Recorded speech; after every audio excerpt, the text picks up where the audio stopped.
World's Strongest Man is over for another year, but we have put together some interesting facts for you. So Auntie Liz, it's over to you.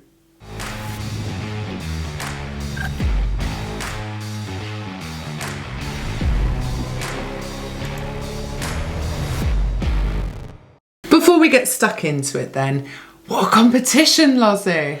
Oh, it's been incredible, start to finish. Yes. It's been really exciting. For us, very different for us. So I said this a few times, but obviously when I was competing, you're there in competitor mode, you obviously see what's going on. When you're back home, and I must say, I've got to say to everyone that's watched our videos, interacted with us, commented, having you guys to kind of watch this along with has made it so much more fun as well. It's really been exciting. It's good to be a Strongman fan right now. It really is. And having everyone else's thoughts and opinions to sort of muse over, it changes things. It's good to see things through other people's perspectives. It really does. Strongman generally isn't really like that as a sport, is it? It's not like football where, you know, there's massive online forums and stuff. It's still very niche. So it's super cool to share it with you guys. Into the facts then, Lozzie. I know you love a fact or two. I do indeed. Okay, fact number 1 then. Tom Stoltman is only the 5th World's Strongest Man champion to win the title with only one event victory. No one has ever won the competition without winning an event. That's interesting. Do you want to know the other 4? I do. Come on, tell us who the other 4 are. So the first man to win the World's Strongest Man title with only one event win in the final was Yuko Ahala in 1999. That year, there were 7 events in the final and he won the deadlift for max. The next man to do it was Sven Carlson in 2001. He won 1 out of 7 events in the final that year, which was the squat lift. Then it was Brian Shaw in 2011. He won 1 of the 6 events in the final, which was the final event, the Atlas Stones. Then Alexei Novikov in 2020. He won 1 of 6 events, which was the deadlift for max 18-inch. And then, of course, this year, Tom Stoltman, he only won 1 event, which was the Atlas Stones, just like Brian Shaw in 2011. The great thing with Tom this year was his consistency. He's really improved that ability to be good at every event now and really making progress on events he struggled with last year, such as the deadlift. And something else that's interesting to add on to that. In 2020, Tom won 3 events, Alexei only won 1, but Alexei won the title. This year, Alexei won 3 events, Tom only won 1, but Tom won the title. Yeah, it's funny. It's very weird, isn't it? It's weird how things go. So sticking with Tom then, and this is one that I found quite surprising, but he won this year despite the fact that after 3 events in the final, he was behind on points. And that actually hasn't happened since 2014, the year that Zadrunas won. But yeah, since 2011, the only person who wasn't leading after 3 events, who went on to eventually win, is Zadrunas. And he did that in 2012 and 2014. There we go. Zadrunas can never be counted out. We know that. I'm surprised though. I'd have thought it'd be more common because even just like sometimes it's half a point, you know. But it shows how important a good start is in a does. strongman competition. But it does happen. You don't always lead. I mean, this year, when Novikov won that truck pull, that's the moment everyone thought, oh, can Tom do it? But he came back like a trooper at the end there. He did. He kept his cool where we don't know what happened with Alexei. My educated guess is he was spent.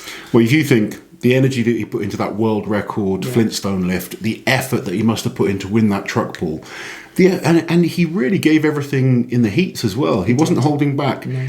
I think his body just started to, the energy expenditure just started to catch up with him. I know talking to Dan, they purposely didn't go for that world record attempt on the Flintstone lift. Tom was saving energy a bit more in the heats. If you have that ability, sometimes it's a good thing to do. But it's why we love Novikov, because he just gives 100% all the time. So still sticking with Tom, this year he won with a 10.5 point lead over second place. And that is the biggest margin of victory we've seen since 2005 when Mariusz Pudzianowski beat Jesse Morunde by 14 points. That's crazy to think it's been that long since we've seen such a dominating performance and only 1 win. But with only 1 event win, so that doesn't really show domination. It shows consistency and a lack of consistency for everyone else. Yeah. And to go back to Mariusz Pudzianowski, obviously he has one of the most dominating performances ever at World's Strongest Man. In 2003, when he beat Zydrunas Savickas in second place by 20 points. That's incredible. 20. To be basically 2 full events ahead of second yeah. place, that's just... I mean, I remember watching that, and it was one of the most impressive things I've ever seen. Atlas stones have been in the World's Strongest Man final every year since 1999, with the exception of 2012 when it was natural stones. And Tom Stoltman is the only man ever to win the Atlas stones in the World's Strongest Man final 3 years in a row, 2020, 21 and 22. But we have to give an honourable mention to Hathor Julius Bjornsson, who won the natural stones in 2012 and then the Atlas stones in the final in 2013 and 2014. So Tom is establishing himself as the best Atlas stone lifter in the world. I was going to ask you, who is the king of the Atlas stones? That used to be an actual thing in the heat stage, didn't it? Whoever won the Atlas stones, because they were trying to make sure everyone continued to try, even if they'd already got themselves into the final. I think right now when it comes to Atlas stones, you have to say Tom is the best. Yes, people have beaten him. I mean, Lisis beat him at Atlas Stones in 2019, but we're, well ahead of 2019 now. And Lisis has beaten Tom in other stone events. Stone to shoulder. But when it comes to the Atlas Stones, Tom has been so dominating, other than that one mishap at the World Open in Scotland where the stones went all over the place. It was like snooker going. Like marbles. But at World's Strongest Man, Tom has been so dominant on the Atlas Stones. And I think right now, deservedly is the king of the stones. Okay, so you mentioned Martins there. Now, Martins is only the 4th man in World's Strongest Man history to place second in the final without winning a single event. So the other athletes on that list include Magnus Ver Magnusson, who in 1993 placed second overall without an event win. Zydrunas Savickas in 2003, the year that Mariusz Pudzianowski absolutely dominated, he placed second without an event win. Vitaitas Lalas in 2012, he was on track to win before the power stairs. He ended up placing second and he didn't have an event win either. And then obviously Martin's name is now added to that list. There's a lot of talk to whether Novikov should have been second or Martins. We're going to talk about that in another video. Now, the return of Martins and Alexei into this year's final, because obviously they weren't there last year, did something really interesting to the leaderboard. It's exactly the same, except you slot them 2 in second and third place and they push everyone else down by 2 places. It's quite interesting when you look at it side by side like that. Yeah, so on the screen here, you can see Tom Stoltman still the winner. Instead of Brian in second place, these 2 coming in pushes him down to 4th place.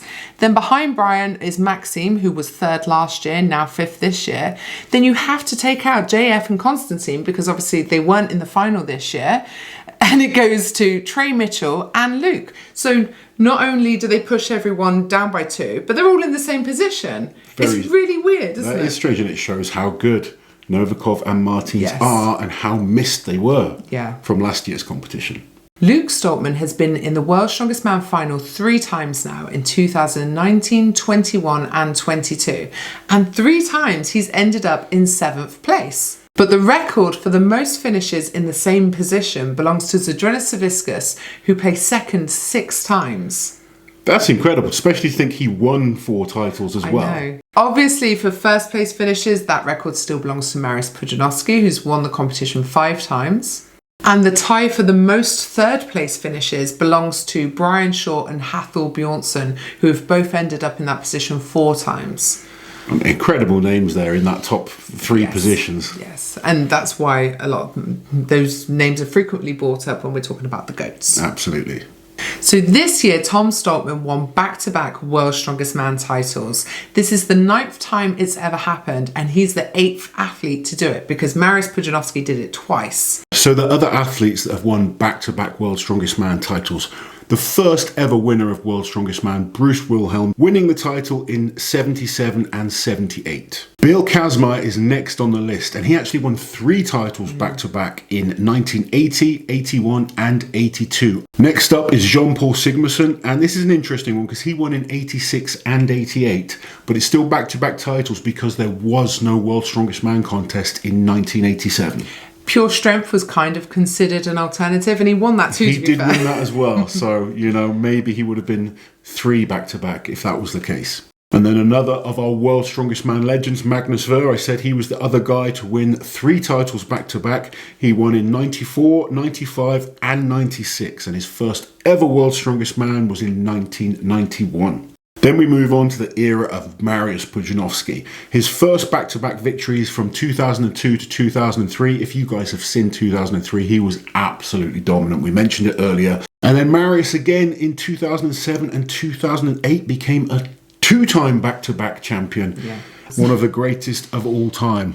And then when we talk about greatest of all time, we have Zydrunas Savickas and Brian Shaw as our next 2 back-to-back winners. Zydrunas Savickas in 2009 and 2010, and then Brian Shaw in 2015 and 2016. Mitchell Hooper, this year he made his first World's Strongest Man final at his first ever World's Strongest Man, his first ever international. I think I've said it enough times now. We've said it a lot this week, but yes. He's really been a revelation and an exciting new prospect in Strongman. And of course, he won the first event in the final, which was the Kanak Medley.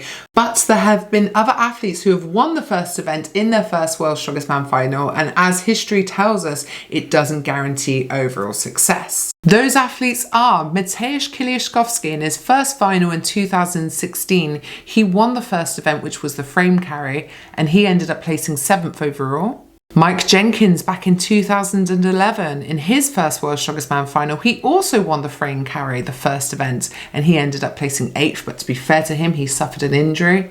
And then finally, Jorma Janaho in 1996, the Finnish athlete won the first event, which was the tractor pull, and he ended up placing 6th. And obviously Mitchell Hooper this year, he came 8th. But still, an incredible performance, and I can't wait to see this man back once he's actually done some strongman events. Yeah, I mean, you could see the lack of experience, the experience, especially on things like the truck pull, power stairs. He's going to come back better next year. A streak has come to an end, Lozzie. It's been an exciting streak. It's been great to see different winners over the last few years. Yeah, so over the last 5 years, we had 5 different winners, and it all started in 2017. Prior to that, for the 8 years before that, it was only Zydrunas O'Brien winning World's Strongest Man. But then we had Eddie Hall, Thor, Martins, Alexei and Tom. We thought, will the streak continue? But obviously Tom has broken that by becoming a back-to-back champion.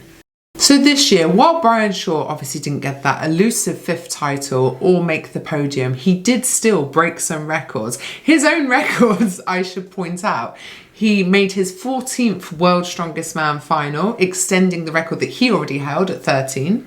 On top of that, it was a consecutive final. So 14 consecutive finals is also a record. That's just the consistency needed to do that. The way you've got to look after your body to be able to do that. Yeah. Unbelievable. He still has 10 World's Strongest Man podium finishes, which is a tie with Zydrunas, and I'm sure he would like to make that 11. And he has 12 top 5 finishes at World's Strongest Man, which is the most ever out of any athletes. Just incredible performance. I mean, the fact that he's still battling there with the absolute best in the world, and he can compete as a master this year. If he wanted to, yeah. That's a scary thought for any masters. Yeah, they're thinking, no, Brian, please don't. I actually don't think he will. I don't think Brian will go down the masters route, but he's not retired. There's been no announcement or anything like that, so maybe he comes back and chases that 5th title once again next year. So those are your facts, Lozzie. We did this last year and I thought it would be fun to do it this year too. Man of the match. Do you have a man Uncle of the Loz match? and Auntie Liz's man of the match? Well, I have nominations. Obviously, Tom Stoltman with his consistent, solid performance was amazing. But for me, I think when we're going to looking at man of the match, you can't always go for the champion. No. So it came down to a toss-up between Novikov and Mitch Hooper. Yes. I mean, Novikov was just incredible. Some of the individual performances he put in. People say he's not strong. He won the deadlift. People say he's not strong. He won the max overhead lift. He just burnt out a little towards the end. And I guess you could say the same about Mitch Hooper. Winning his group, starting off the final with an event win, and then just started to fade. But I'm going to give my man of the match to Mitch Hooper. He's been exciting to watch from the comments I've seen, from talking to other athletes, a lovely person to be around, and someone that's just really going to helped the sport grow. So for me, Mitch Hooper is the man of the match. He wins our virtual imaginary trophy. I'll get one on the screen now. So there we go then, Lozzie. Now we do have a couple of other, what we think are interesting videos off the back of 2022's World's Strongest Man. So keep an eye out for them this week. But again, thank you for joining us. Let us know your thoughts in the comments below. And of course, if there is a fact or interesting stat that we missed, make sure you let us know in the comments.